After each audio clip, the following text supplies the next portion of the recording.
The thing about church is that you don't realize just how weird it is until you bring an unchurched friend. I probably of all my friends, Travis was the most unchurched friend I'd ever had. He's a man who I'm pretty sure he'd never been in church except for a random wedding. I'm positive he'd never cracked a Bible. He had the spiritual sensitivity of a goat, which I grew up on a farm. That's not a compliment. So it's 1990 something, and I'm standing there in my stonewashed jeans and feathered hair, and I'm talking to a friend, and he's telling me about this new campus ministry starting, and he's like, "Hey, there's this great campus ministry starting on Thursday nights or whatever." And Travis just happens to walk by, and he hears us talking. He's like, "What are you talking about?" And we tell him, and to our utter shock, he's like, "I want to go." We're like, "Really?" He's like, "I want to go." And I'm like, "Okay." So I'm just thinking, Travis in a church setting, this is going to be weird. And so I'm like, this is great. Maybe I see this glimmer of hope in it. Maybe this is the moment. Maybe this is the moment when Travis is going to come. He's going to meet Jesus. He's going to hear the word of God. His heart's going to be open, and Travis is going to become a Christian. So I'm the night comes, I take him with me to the meeting, and we get there, and the worship leaders start, and everything starts out clean, and I'm sitting there I can't believe this is happening. This is such a God moment. And then it happens. The worship leader comes forward with a big smile on her face and says, "All right, everyone, let's sing, 'Lord, I lift your name on high,' this time with hand motions." And everybody at the same time starts going, "He came from heaven to earth to show the way." And I'm like, "No." And the next thing you know, I'm doing it. "From the earth to the cross, my debt to pay." I can't help it. I grew up doing that. The song starts playing, and I'm like, "From the cross to the grave, from..."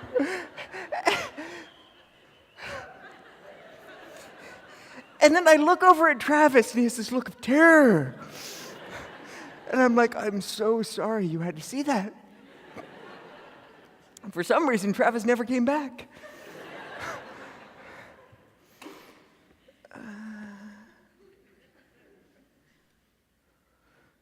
Okay, so here's the thing.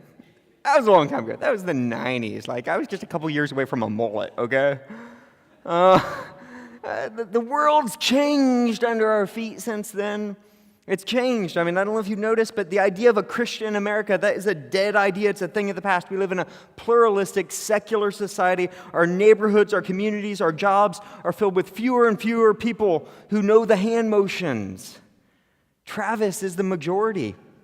The American church has had to come to grips, in a good way, with the fact that we cannot expect grown men to do hand motions in church. Right? Or to put it maybe a little more specifically, there's been a movement in evangelicalism to make the church more culturally relevant. Right? That's a good thing. Again, a good thing. So 1 Corinthians chapter 9, we're going to get there. We're going to get there. The Apostle Paul describes how does he make his message culturally relevant to the broader culture. He says, "To the Jew, I was a Jew, and to the Greek, I was a..."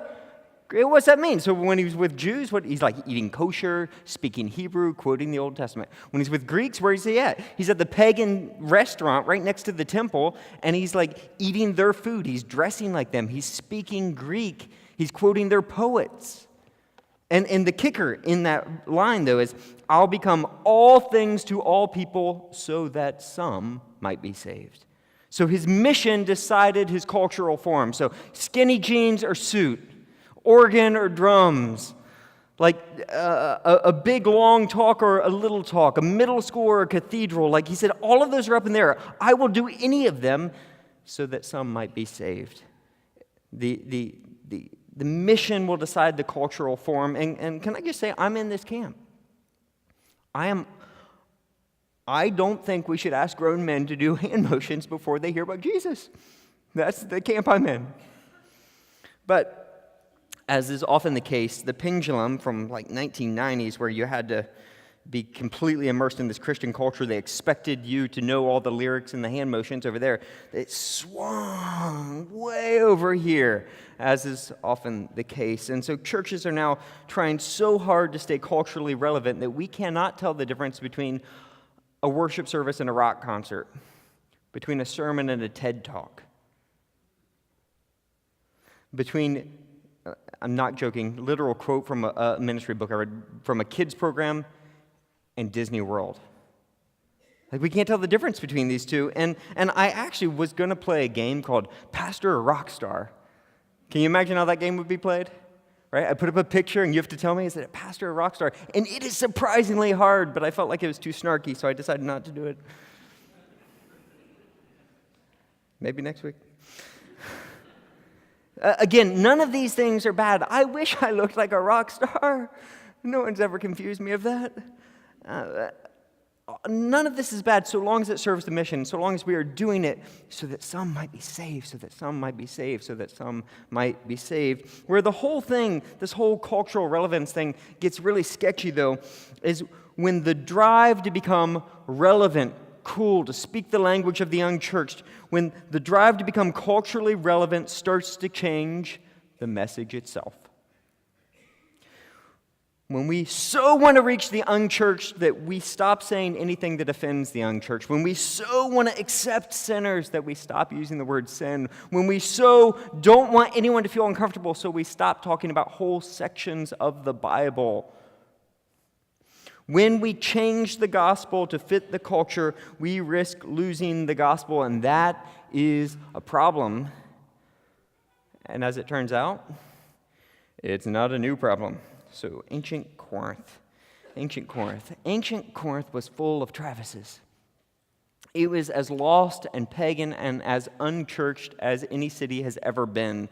Like, nobody knew the hand motions. Church was weird. It was strange. They didn't know what a sermon was supposed to be. They didn't know what a worship service was like. They had no context for things like baptism.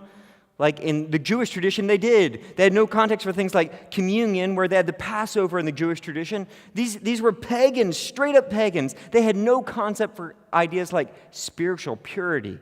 Like, what? So, if you're doing church in Corinth, you got some challenges here, right?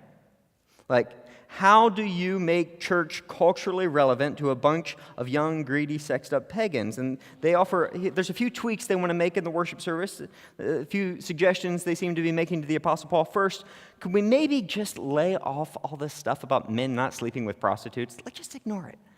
Like, how big of a deal is it? Like, they go off and do that on the side. Let's not worry about that. Let's let church be church and their lives be their lives. What they do in their bedroom doesn't affect us, right? And then they said, maybe we should make the preaching more entertaining, more like something you'd see in one of the theaters around here. That would make it better. That would appeal to the non-churched. And maybe we can make communion more like an open bar.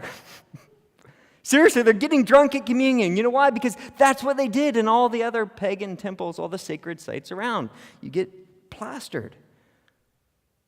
Oh, and there's one more thing. Could we just stop talking about the cross of Christ? I mean, seriously, it's totally offensive. It does not fly in Corinth. It is culturally insensitive. It makes everyone grossed out, feel weird. I mean, could we do a sermon series like the best marriage ever, or the best sex ever, or how to get rich? Like, those are the things that the Corinthians, they would eat that stuff up. Like, we could pack it out, Paul. That's how we become culturally relevant. That's how we apply the church to Corinth. But Paul says, wait, we've got a problem here. So you don't understand the cross. If you did, you wouldn't be asking any of these questions at all. This letter wouldn't need to exist. You think the cross is just part of the Christian package, but you don't get it. The cross is Christianity, he's going to say today. So today we're going to look at what the Apostle Paul calls the logic of the cross. And it's going to relate to how we do church. It's going to relate to how we do life. It's going to relate to all these questions that the Corinthians are asking. Paul speaks of the cross as though it is the logic underneath every decision you make as a Christian. Like, it is the logic under life itself. Like, the cross gives shape to our lives. He'll use this language in other places. We have cross-shaped lives. It is the answer to our greatest questions. It's the way to wholeness, happiness, justice, human flourishing. Like, if we want to understand life, we have to understand the cross. And if we understood the logic of the cross, then we would understand that the cross is always relevant. Always relevant. It shapes every decision, every relationship, every desire, every direction in your life. So our text for today is 1 Corinthians chapter 1, starting in 18. 1 Corinthians 1, we'll start in 18, go through 25. Let me lay out a little bit more context before we jump into the text itself, though. 2 weeks ago, y'all remember, we discovered this place, ancient Corinth. And remember, it's a happening colony of the Roman colony. It's in the heart of the Mediterranean. One New Testament scholar, Gordon Fee, what's he describe it as? It's the New York, Los Angeles, and L.A., and Las Vegas of the ancient world. So it is this place that is full of theaters and world-class dining and famous athletes, the Isthmian Games, and a huge adult industry centered around this place called the Temple of Aphrodite.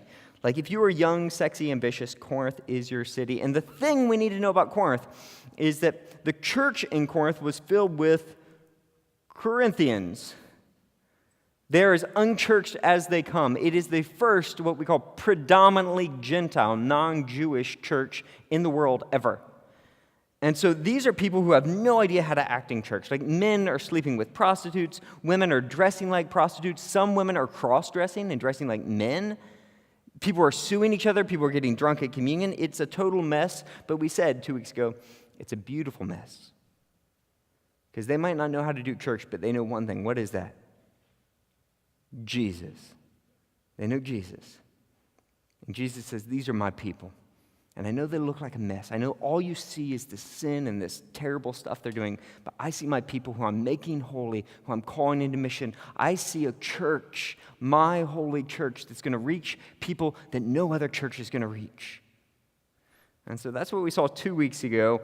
And then this week, we're going to head into a new direction where we see where the Apostle Paul is going to lay out this logic of the cross. Now, I have to say, this text, of all the text, is so subtly brilliant. There's so much to dig into and unpack. And some of you are going to be like, Paul, can't you preach for 2 hours on this? And my answer is yes, I can.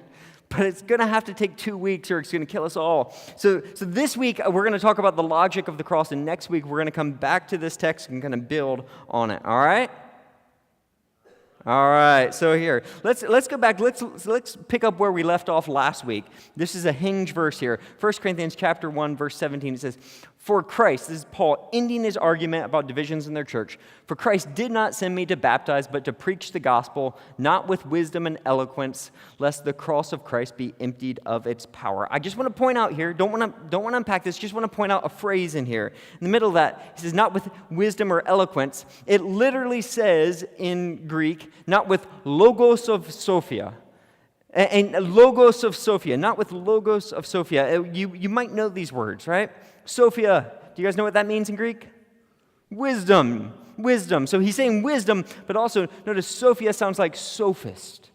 So if you were here last week, you remember that there's this group called the Sophists, who are these celebrity speakers, entertainers in Corinth. They're famous for self-promoting speech, for manipulating crowds. And the Apostle Paul, he's like beating up on them, or not so much beating up on them, as he is beating up on the church for considering pastors to be sophists. He says, no, they're not celebrities. Don't treat them like that. So he says, I don't preach the logos of that wisdom. Logos, what does that mean? It means word or message, right? The logos. But if you've studied Greek philosophy at all, you know that it's much bigger in Greece. The logos is not just a word, but the philosophers pick that up and they use that as a term to describe the reason or the order or the logic underneath the entire universe. So this can literally be translated, like it's where we get our word logic in English. This is saying, I do not preach the logic of human wisdom. Now, so tuck that away, because Paul's then going to turn in verse 18 and say, this is what I'm going to preach about. For the message of the cross is foolishness to those who are perishing, but to us who are being saved, it is the power of God. This literally says, right after he said, I don't preach the logic of wisdom, human wisdom, he says, I preach the logos, the one of the cross. So not the logos of human wisdom, but the logos of the cross. He's contrasting these two big ideas. There's a logic of human wisdom, and there's a logic of the cross. And the Apostle Paul wants to stop us right here and say, I want you to see this. I want you to see the difference between the two. And he's going to take this next whole passage, and he's going to unpack this for us. So here's the deal. The Apostle Paul looks around, and it doesn't take too long. You just start surveying people, and you realize, pretty much everyone's seeking the same thing. I mean, what do you call it? Flourishing, wholeness, actualization, happiness, home, acceptance, justice. The Hebrews call it shalom, the good life, the Greeks might call it. Call it what you may. Everyone's pretty much seeking the same thing. It's happiness in general, life, the good life, shalom. Like you're seeking it, I'm seeking it, we're all seeking it. If you are a person, if you're alive, you are seeking it. Otherwise, you're really, really unhealthy. It's like it's the way we're born. It's the way we're hardwired. So here's the question he's going to ask. Now, when you seek that in life, how do you achieve what you're seeking? Like, how do you define happiness? How do you define the good life? How do you get there? How do you get what you want in life? And he's going to say, like, if you sample all the smart people, the sages, the experts, the enlightened people, the religious people from all over the world, all across time, what you will find is a whole variety of answers. All right? So how do you find happiness or enlightenment? They'll say, like, education. Some people will say money. Some people will say pleasure. Some people will say popularity. Some people will say relationships. Some will say leave a legacy. Some will say realize you are a God. Some will say realize you are nothing. One of my favorites is the number 42. If you've ever seen that book, yeah. 42 is the answer. So you're going to find these hundreds of different answers to this question. But here's the thing that the Apostle Paul wants us to see. They might not all be the same answer, but they're all the same type of answer. That all these answers are based upon a logic, a logos, of human wisdom. That these are what you or I might call bottom-up answers. These are people trying to solve ultimate questions. They come from people just like you and me. And here's the thing the Apostle Paul wants us to see.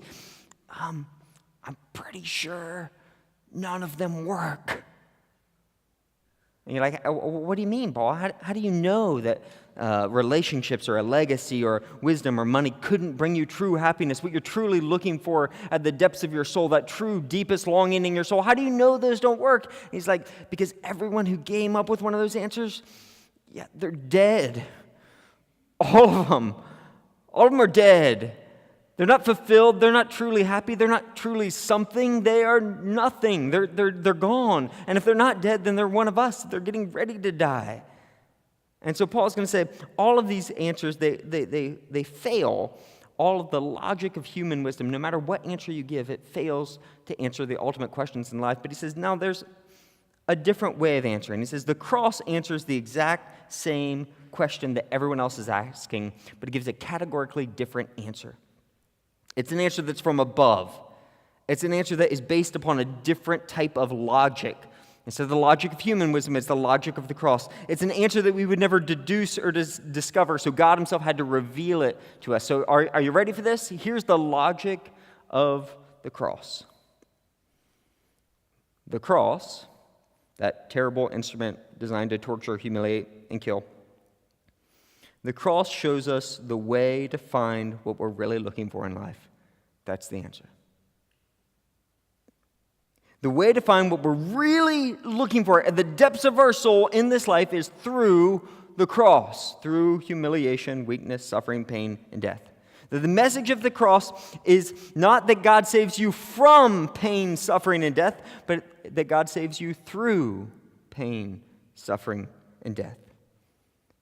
So we can multiply examples from the Gospels on this, but let me pick out a few just to work how this might look in actual life. The logic of the cross. How do you find happiness? Who's happy Blessed are those who mourn. How do I inherit the earth? When you become meek. How do I fulfill my greatest desires? Die to your desires. How do I become great? Become the least of these. How do I defeat my enemy? Turn the other cheek. A rich man comes to Jesus and says, oh, I just want to find this greatest thing in the entire world, this thing that you have. I want it. What do I have to do? And he says, go sell everything you've got. It's the logic of the cross. The cross is the answer to our greatest questions, our deepest desires, and our greatest longing. And I want you to notice something. It's not just how Jesus saved us. If we look back at this passage, the message of the cross is foolishness to those who are perishing, but to us who are being saved, it is the power of God. There's being saved. That's present tense.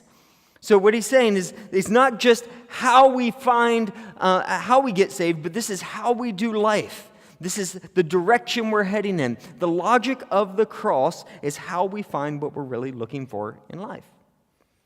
And the Apostle Paul says, now, Corinthians, I know to you this is a whole new way of thinking. This is a different type of answer. This is different from what anyone would pursue or come up with in their own mind. In fact, it's so counterintuitive that can I just say between us, like, it's so counterintuitive that you probably heard the words I just said, but they probably sounded like blah, blah, blah to you. And I'm not saying you, I'm saying the same thing happens to me, because, you hear the words, we find true happiness through suffering, humiliation, and death, and you're like, what? Like, I'm a pastor. I've studied this my whole life, and I still struggle to wrap my brain around this. Like, do I really believe that the way to become first is to become last? Do I really believe it's more blessed to give than receive? Do I really believe that the way to life is through dying to myself? Like, I don't like to die. That sounds painful. And so if we, in this circle, if they in the Corinthian church, they could hardly wrap their minds around this logic of the cross, what happens when you go out on the street and you go to work and you start talking about this with Travis? What happens when you go talk to your unchurched friend and you say stuff like, hey, if you really want to be happy, you should give away everything in life? What are they going to do? They're going to look at you and they're going to say, you're a moron. You're a moron. That's the word. So the message of the cross is foolishness to those who are perishing. Foolishness in Greek is moria or moria, which is the word where we get the word moron. It's moronic. It's foolishness to those who are perishing, but to us, the Apostle Paul says, it is the power of God. And I want you to see this. Paul is not just laying out these two categories. He's making his first big point here. Preaching the logic of the cross is exposing. It reveals something in us. But he's going to put this comparison here. So there's the wisdom, the logic of human wisdom, and there's the logic of the cross. So if I preach human wisdom, it reveals precisely nothing about us. Nothing. So if I preach a sermon entitled, How to Have the Best Marriage Ever, How to Become Wealthy, How to Have the Best Sex Ever, like, here's the deal. Would that interest people out there in the wide world? Would that be culturally relevant? Like, we could go to our friends and be like, hey, do you want to have a great marriage? Do you want to be wealthy? Do you want to have great sex? And they'd be like, yes, yes, yes. We could pack this place out, have thousands of people who show up. And you know what? If I did a really good job, if I gave them really good advice, they could come here and they could hear how to have a good marriage and how to get wealthy and how to have great sex. And all over town, we could see these great marriages where they're getting wealthy and they're having sex. And this is all great stuff. Like, I wish that all for all of you. I really do. But if all I do is give them practical advice on how to have those things, marriage, wealth, sex, how is that any different than what you might get from a counselor, a financial consultant, a trusted friend, a TED Talk? Like, you don't have to be a Christian to give the advice, and you don't have to be a Christian to receive the advice. See, that preaching that is just how to do these things, how to achieve things in life, how to get better, that preaching is based on a logic of human wisdom, the Apostle Paul says. And, that's not terrible. That's just not church. Human wisdom, the thing about it is it's so limited. Like, it can help you get smarter, get a better job, grow in your relationships, but it cannot save you. If you rely on human wisdom to get what you really want in life, you are, there's present tense there, you are perishing. So I want to unpack this. If you base your life on human wisdom, if the way in which you're trying to achieve happiness, if the way you're trying to achieve your purpose, if the way you're trying to achieve your goals in life is based on human wisdom, you are, present tense, perishing. That means your life is headed in a direction of human wisdom. And where does that end? It ends in hell. It ends in destruction. Human wisdom cannot save you. So there's human wisdom if I preach that. But if I preach the cross, something else happens. The Apostle Paul says it's revealing. So let's say I preach this instead. The way to true happiness is through the cross. Like, you see, Jesus, the very Son of God, the very author of life, showed us the way to God. Like, he made himself nothing. He lived as a peasant. He was impoverished. He poured out his life selflessly for others, and then we thanked him by doing what? By betraying him, beating him, mocking him, nailing him to a cross where he was utterly abandoned, naked, writhing in pain, humiliated, suffering for us, and then he died. And then 3 days later, he rose from the dead, life unconquerable, undefeatable, indestructible. And he is the picture of victory, hope, strength, glory, honor, justice, peace, acceptance, love, grace. He is what you are looking for in life. But the only way to get to him, the only way to get to resurrected life is through the cross. So who wants to join me? Who wants to go to the cross? So that's a different type of message, right?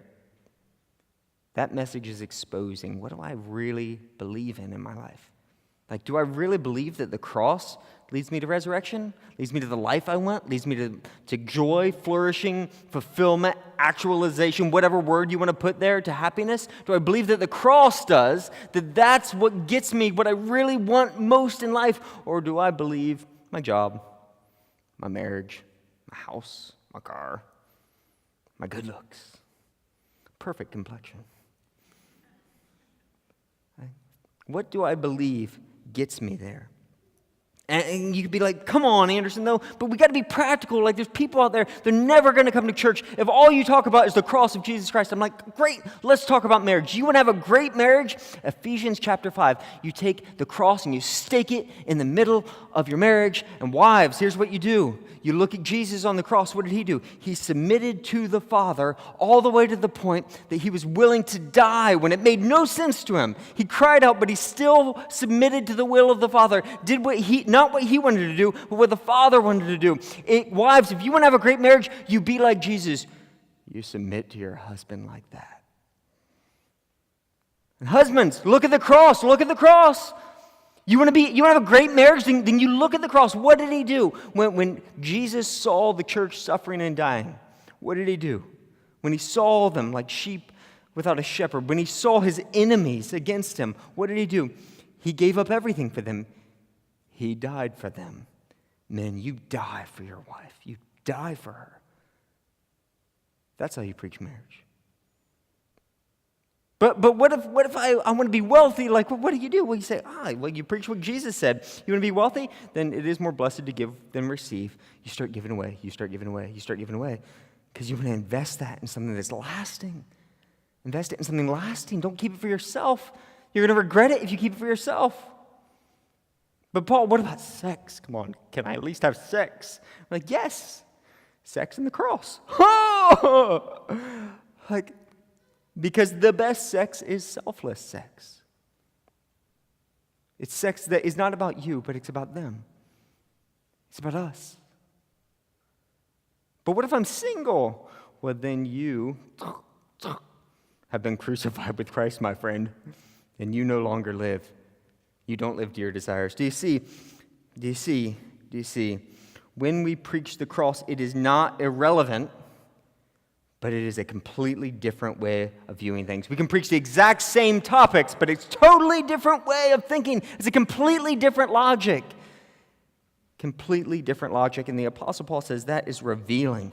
It exposes those who just want human wisdom, those who just want self-help, those who just want to achieve what they want to achieve on their own terms, and those who are being saved, present tense. It exposes those who are perishing and those who are being saved. It reveals the logic of our lives. So when we preach the cross of Jesus Christ, that the way to our ultimate hope, our ultimate longings, our ultimate desires is through death, suffering, pain, through a cross. It reveals our hearts. When people hear the message of the cross, one of two things happen. One, they die to themselves and find their life in Christ. Or two, they don't. They won't die to themselves, so they won't receive the life of Christ. The Apostle Paul is saying your response and my response, a person's response to the cross, it is revealing. And it doesn't just reveal the logic of our lives, it reveals where we put our confidence. He quotes Isaiah chapter 29 here. For it is written, I will destroy the wisdom of the wise, the intelligence of the intelligent I will frustrate. This whole chapter in Isaiah is on how God does things that you can't even fathom. You can't even fathom it.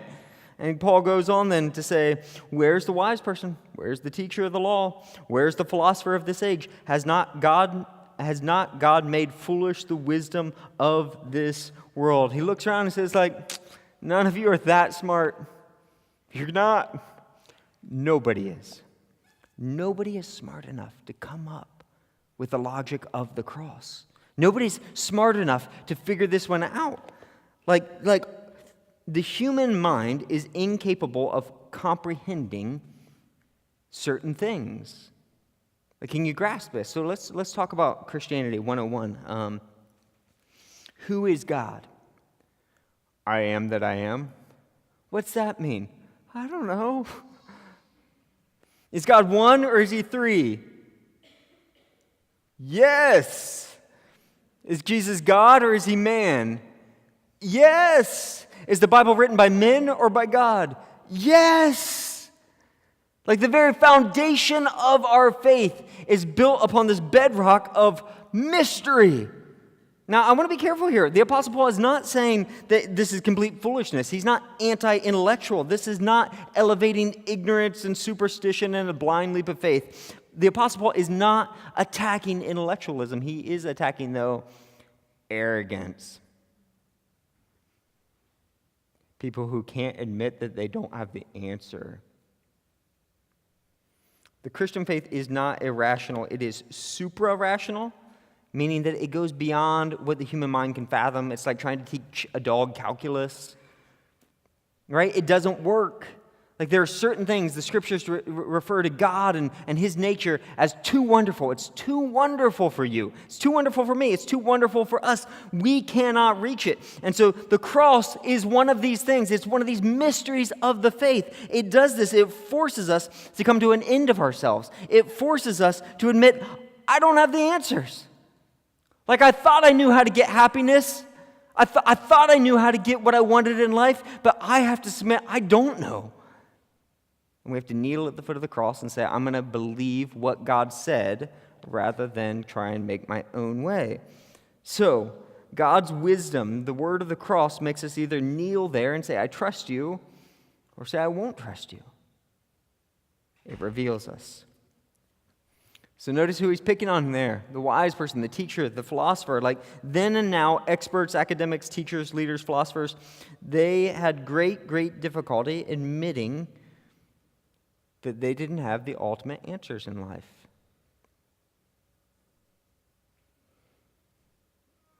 Do you realize that you do not have the ultimate answers in life? Verse 21, for since the wisdom of God, in the wisdom of God, the world through its wisdom did not know him, God was pleased through the foolishness of what was preached to save those who believe. Now this is so good. that I'm going to have to talk about it next week. So let's move on to verse 22. Verse 22, he's going to set us up here, and he's going to explain this is what made the message of the cross so offensive, so culturally irrelevant in Corinth. It's verse 22. The Jews demand signs, Greeks look for wisdom, but we preach Christ crucified. Literally a crucified Messiah. A stumbling block to Jews and foolishness to Greeks. So here's the thing. Start with Jews here. It's a stumbling block to Jews. The ancient Jews, if you know anything about them, they were broken up just into as many sects and divisions as the church has today, right? They did not agree on much. But one thing that they all pretty much agreed upon was that the Messiah was going to be this great king who was going to come in power, defeat Rome, bring them wealth, power, happiness, and fulfill basically their wildest dreams. So this message that Paul's preaching, when he shows up and said, I proclaimed you a crucified Messiah, that the way to happiness and health and glory and victory is through a cross, it was to them a stumbling block. In Greek, the word is a scandal, or scandalon. It's a scandal. It's scandalous. So if you want to unpack this a little, in about 150 AD, there's a guy named Justin Martyr. Can you guess how he died? Yeah. So Justin Martyr, he writes, he's one of the early Christian, what they call apologist martyrs.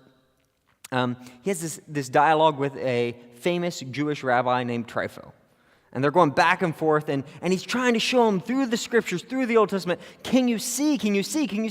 Jesus is the promised Messiah. Why can't you see it? And in the dialogue, Trypho, this famous rabbi, lays out, hey, I'm still waiting for Messiah, because I'm waiting for someone who's glorious, powerful, beautiful. And then he drops this quote on Trypho. It's worth reading. He says this so-called Christ of yours was dishonorable and inglorious. So much so that the last curse contained in the law of God fell upon him, for he was crucified. Jesus can't be Messiah. You know why? He was poor. He was weak. He was powerless. He was inglorious. He was crucified. Deuteronomy says, he's referring to Deuteronomy chapter 21:33. Anyone who is hung on a tree is under God's curse. Jesus cannot be Messiah. Why? Because he was hung on a tree. He's cursed. So the Apostle Paul shows up and preaches this, and to be fair, for Trypho, all the ancient Jews in general, the message that Paul is preaching is like blowing everyone's mind. Like they never could have imagined a Messiah who, a great king, defeats the enemies, fulfills their wildest dreams by dying on a cross. That he'd break the curse that's on all of us by becoming a curse. Do you see the logic of the cross there? It's so upside down that nobody could see it coming. If you read through the Gospel of Mark, you see this story over and over again. Like Jesus meets the disciples, these people who are closest to him. He's with them and he gets to know them a little bit, and he's like, hey, by the way, I'm kind of like a big deal. Like some people know me as the Son of Man, I'm Messiah. And they're like, yes, right? And they're like, yes, that means we're going to be rich and powerful and popular. Who gets to sit on your right and who gets to sit on your left? And she's like, no, it actually means I'm going to die on a cross. And they just completely, they can't get it. So he has to tell them again and again and again. And each time he tells them, like they just don't get it. They're fighting over who's going to be first, where do I sit, who gets what place in the kingdom. And they're all fighting over power, who's the greatest. And Jesus is like, no, you don't get it. Following me means following me to a cross. And it all comes to a head in Mark chapter 8 where Jesus says, who do men say that I am? And Peter's like, you are the Messiah. Boom. And Jesus is like, that's right. That's right. And then he turns to them and in total plain language says, I am the Messiah, and I'm going to Jerusalem, and I'm going to be betrayed, and I'm going to be mocked, and I'm going to be scourged, and I'm going to be killed. And then 3 days later, I'm going to rise.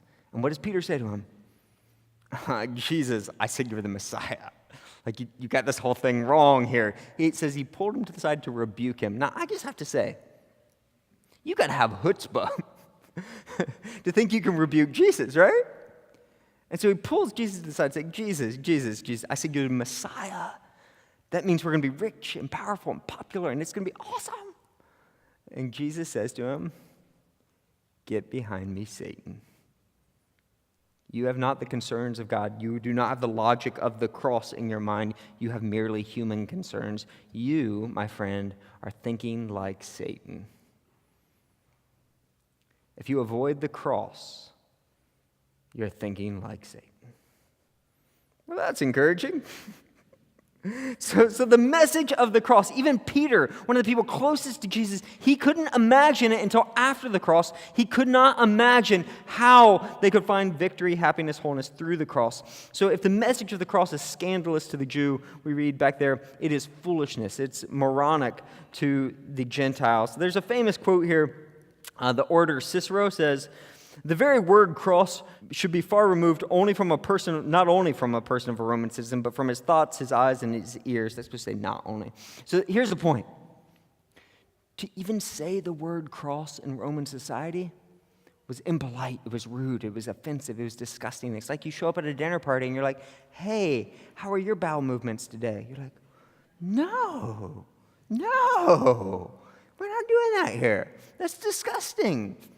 That's what the word cross, that's what it imbibed for the ancient Romans. And here the Apostle Paul shows up in this super cultured, like wealthy, sexy, awesome Corinth. And what does he want to talk about publicly with everyone?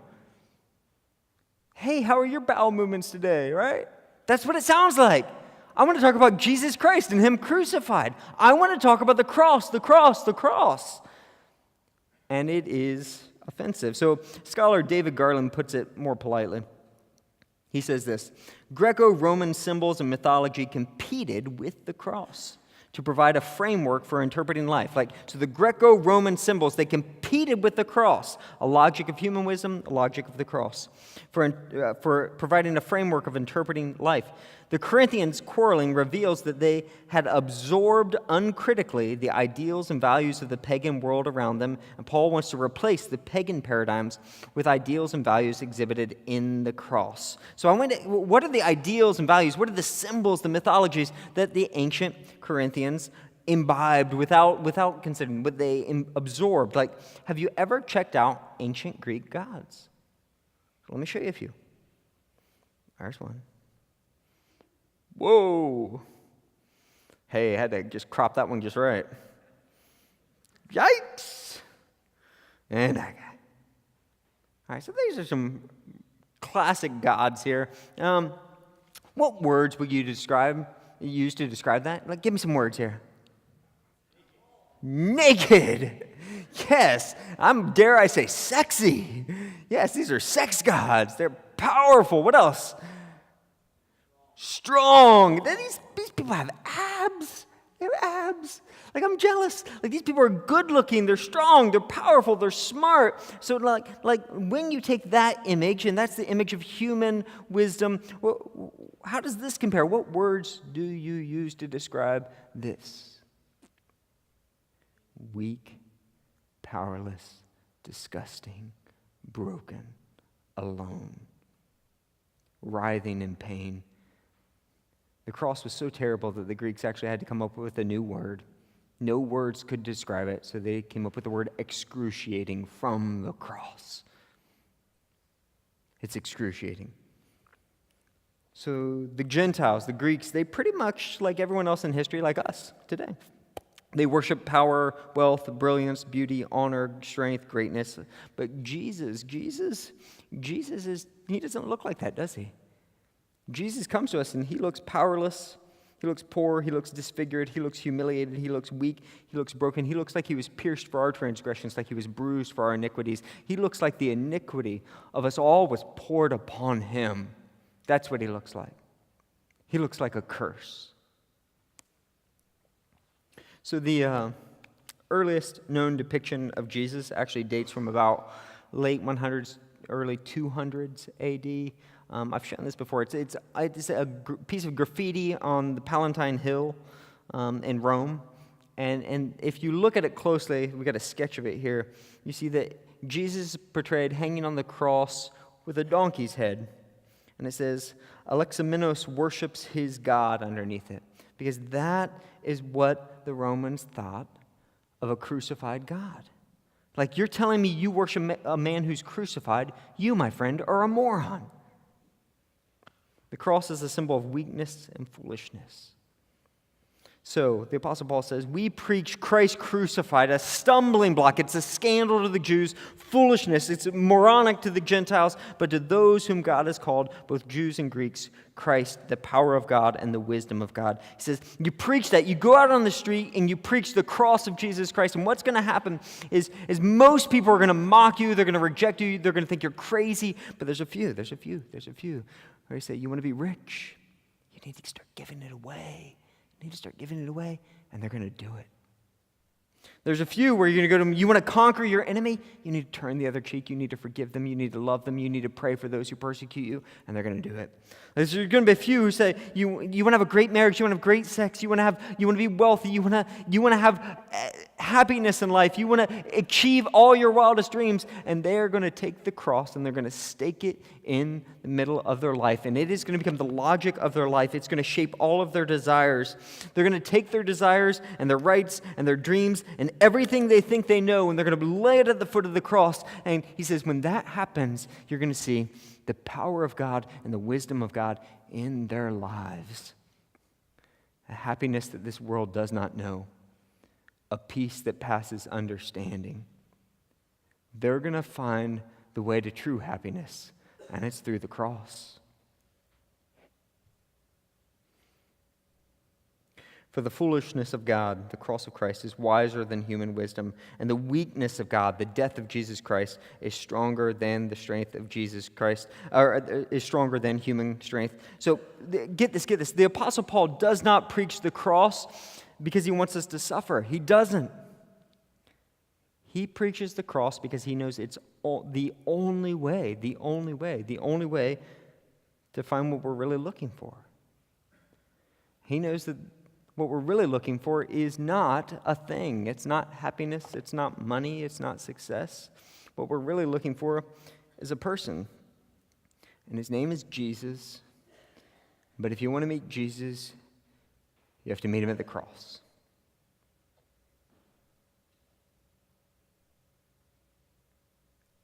So I want to close today just with some questions and give you a little bit of space here. Do you believe, like this, if you were to study your own life, if someone were to come outside and we were to hire a team of, consultants, they were to look at your life, would they say your life is based upon the wisdom, on human wisdom, or the logic of the cross?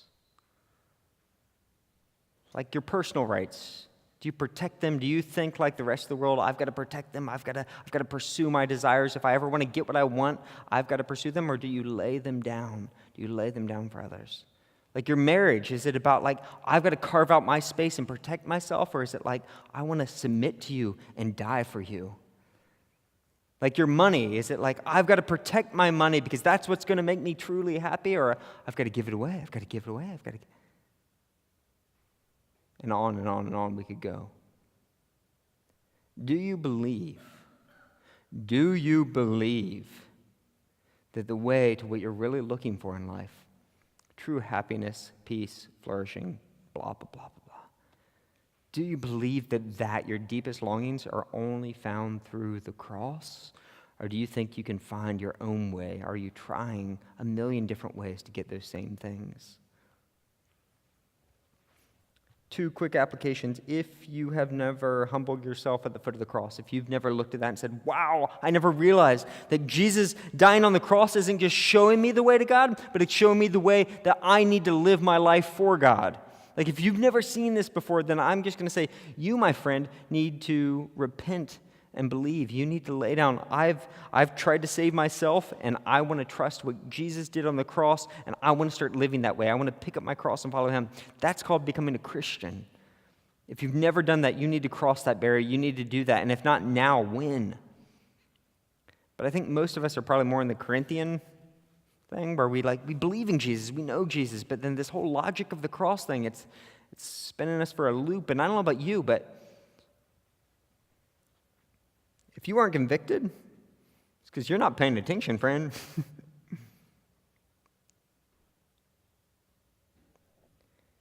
We need to take the cross. Stake it at the center of every relationship, every decision, every purchase.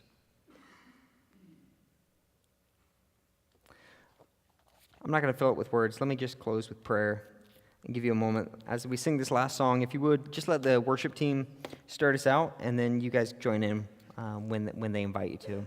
Let me pray for us. Father, I pray that we as a church would live by the logic of the cross. I pray that this would shape our lives. I pray that anyone who's sitting here today who's struggling with how it's possible that they can become great through becoming nothing, and how to become wealthy by giving it away, and how to ultimately satisfy our desires by giving them up, Lord. God, I know that that's a message that I can't convince someone of. I'm not smart enough. My words aren't wise enough. I know that your Spirit has to work in them. God, I pray that your Spirit would work in them and work in me. God, we thank you for the cross. We pray this in Jesus' name. Amen.